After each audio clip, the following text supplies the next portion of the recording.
breaking news. Parts of Texas inundated with water, and the worst is likely yet to come. So far, more than 1,000 people have been rescued, but many others are feared trapped as Tropical Storm Harvey pummels the state. And already a dire warning from one official calling it a catastrophic disaster that will go on for years. Hello, I'm Lynda Kinkade. Welcome to this special edition of CNN Newsroom. The situation in the U.S. state of Texas appears to be going from bad to worse, nearly 2 days after Hurricane Harvey roared ashore.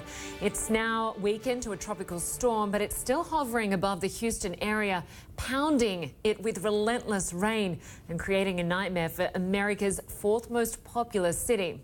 Well, the focus now is on the rescues. People are feared trapped in their homes, and the roads there have turned to rivers. At least 2 people have been killed in the storm. One woman described how she got out of harm's way. Take a listen. 45 minutes, the water was just gushing in. Right. Yeah. Is this everything you own right now? For right now, that's it. You grabbed what you could. Yeah. Did you call 911 for help, or did you know boats were coming, or what did you? We knew boats were coming, but my brother is HPD and he helped. He called for them. So he was able to help get them here quickly to you. How many people back there in Our a whole similar block. situation? Our whole block is. The damage done by the storm is expected to have lasting effects long after the flooding recedes. The head of the Federal Emergency Management Agency says they are gearing up for a very long recovery. FEMA's going to be there for years, sir. This disaster recovery, this disaster is going to be a landmark event, and we're already in the stages. While we're focused on response right now and helping Texas, respond, we're already pushing forward recovery housing teams. We're already pushing forward forces to be on the ground to implement National Flood Insurance Program policies as well, and doing the inspections that we need. So we're setting up and gearing up for the next couple years. The National Weather Service has issued this tweet saying this event is unprecedented and all impacts are unknown and beyond anything experienced. Follow orders from officials to ensure safety. #Harvey. Well, but for now, there is an enormous job at hand. Rescue crews are fanning out across the region. Rosa Flores is in Houston for us, and Nick Valencia is following the rescues from Rockport. We'll go to Rosa first. Rosa, there are reports that people are being asked to volunteer with their boats. How are authorities coping where you are? Well, authorities are saying that they are definitely strapped thin because of the number of emergency calls that are coming into 911 centers. I talked to the assistant fire chief not too long ago. He said about 2,600 calls from overnight till now is the number of calls coming into those centers. But I want to show you around here because this is an incredible scene. I'm standing in downtown Houston, the 4th largest city in the United States, and take a look around me. You see that water has ponded over this street. This building that you see here to my left is the Harris County Courthouse. In the last hour, people were being rescued from inside that building. I talked to one of them, and he says that all of a sudden the water started rising inside, and then evacuations came in order. One of those gentlemen was carried by first responders across this street that is now a moving river because he had a sick toe, and so they carried him out there to make sure that he could be lifted to safety. Now, I want to show you over my shoulder a couple of scenes here because you can really see just how deep this water is. You see several submerged vehicles here to my right, and as we pan over closer to the courthouse and beyond, you see another truck also submerged, Lynda, and in the past 15-20 minutes we've seen a high water vehicle. There's just a lot of activity as first responders respond to the downtown area. I can tell you we were doing live shots in an area not too far from here, a few blocks away.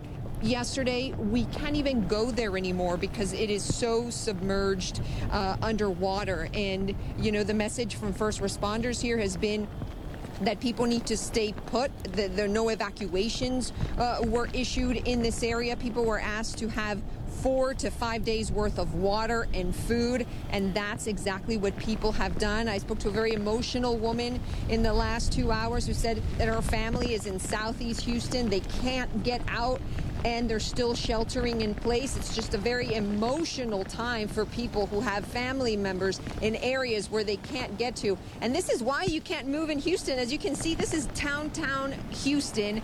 And as we talk about, you know, what first responders recommend, here's a truck. This is what first responders recommend you don't do, is drive through ponding water. And there you see a brave soul trying to do that, even though that is not recommended. And you see him stop literally in the middle of the road, slowing down as he, you know, goes through this road. This is what first responders say you shouldn't do. Why? Because then first responders have to put their lives on the line to rescue people in high water situations. This is extremely dangerous. This is what is not recommended. But there you see someone trying to drive through these rising waters. And Lynda, again, it's a precarious, dangerous situation, because as you see around me, and as you see this truck still going through that high water, it's still raining. That is the big worry. Where does all this water go? It has to go somewhere. Unfortunately, it's creeping closer and closer to buildings, like you see here to my left, and closer to homes, unfortunately, all around the Houston metro area. Yeah, certainly. Pretty frightening experience for people trying to drive through those waters. We've seen people walking through parts of the city and the water's been up to their armpits. I want to go to Nick now. Thanks, Rosa. Nick, you're in Rockport, which is a very hard-hit area. Just explain what's left in terms of the infrastructure there. This community took a direct hit from that Hurricane Harvey, the hurricane that was a Category 4, wind speeds of upwards of 120, perhaps even 130 miles per hour. This here used to be an eatery. This is a local craft shop, and really what's all that's left of it anyway. We know that search and rescue operations are underway. The Texas Task Force is here, as well as other agencies from neighboring counties, as well across the state. We even have heard of agencies coming as far away as Missouri and Ohio. We understand those rescue operations will be complete in the next 24 or 48 hours, but you can tell here there's still some isolated flooding. You look behind me here, the devastation spreads block after block after block. Talking to those task force squad, they said they didn't have to perform much rescues of people. It was animal rescues, family pets that were left behind as people tried to evacuate this community. And as I say that, the wind starts blowing here, so those severe weather conditions are still affecting Rockport. About 60% of the community decided to stay, which has caused a problem for local officials in trying to help the people that have stayed behind. Power lines are down. Cell phone communication is very, very sparse and limited. We also can tell you that water is clearly it's a boil water advisory here. The resources, there are no basic services here for the people in Rockport that decided to stay behind. It's going to be a long time before this community gets back on its feet. Lynda? And Nick, for the people that have fled their homes that have been inundated with water, where are they headed? Have they gone to shelters? Do you know if many people have made it to the shelters that have been set up to help?